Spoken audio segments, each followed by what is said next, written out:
le détendeur thermostatique à égalisation interne. Alors avant de voir son fonctionnement, voyons de quoi il est constitué.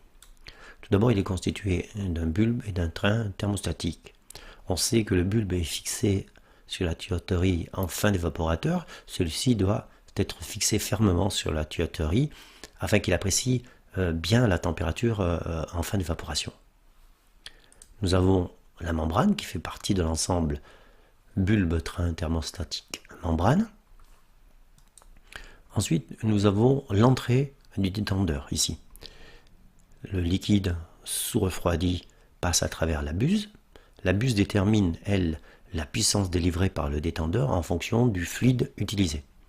Nous avons en même temps ici le filtre qui protège l'ensemble du mécanisme contre toutes les particules qui pourraient gêner son fonctionnement. Ensuite, nous avons le pointeau et le siège, ici. Ensuite, nous avons le ressort antagoniste qui est réglé par la vis de réglage ici. Maintenant, voyons les forces en présence. La pression du bulbe via la membrane, ici, c'est la pression d'ouverture du détendeur. Quant à elle, la pression de fermeture, c'est la pression régnant dans l'évaporateur ici. C'est pour ça qu'on appelle ce détendeur à égalisation interne. Et la pression du ressort réglée par le vis de réglage ici. Donc, on voit bien ici, pression d'ouverture, pression du bulbe et de la membrane, pression de fermeture, pression d'évaporateur, de régnant dans l'évaporateur, et la pression du ressort réglée par la vis de réglage. Alors, petite présentation du détendeur à égalisation interne. Alors, nous avons ici le corps du détendeur, avec ici l'entrée du liquide sous refroidi.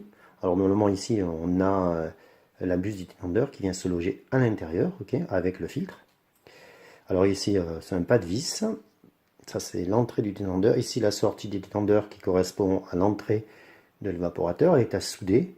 Donc, faire très attention, là aussi, en soudant, de bien mettre des chiffons tout autour du détendeur mouillé, bien humide, afin d'éviter d'abîmer le détendeur lui-même.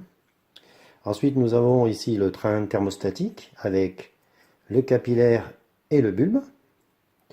Alors, ici, nous avons tous les renseignements concernant ce détendeur. On voit que c'est un TS2 pour le R404 et le 507. Voilà. Alors, ensuite, on a ici, on a le réglage du détendeur pour régler l'alimentation de l'évaporateur ou la surchauffe aussi, bien sûr. Par contre, ici, le bouchon, petite astuce, il faut essayer de l'enlever ou du moins de le débloquer avant de le monter sur l'évaporateur, car souvent il est bloqué très fort et après sur place c'est parfois difficile de le débloquer. Alors on a un petit accessoire ici, ça c'est ce qui permet de maintenir le bulbe sur la tuyauterie en sortie de l'évaporateur. Ça permet de maintenir un contact intime sur la tube. Voilà.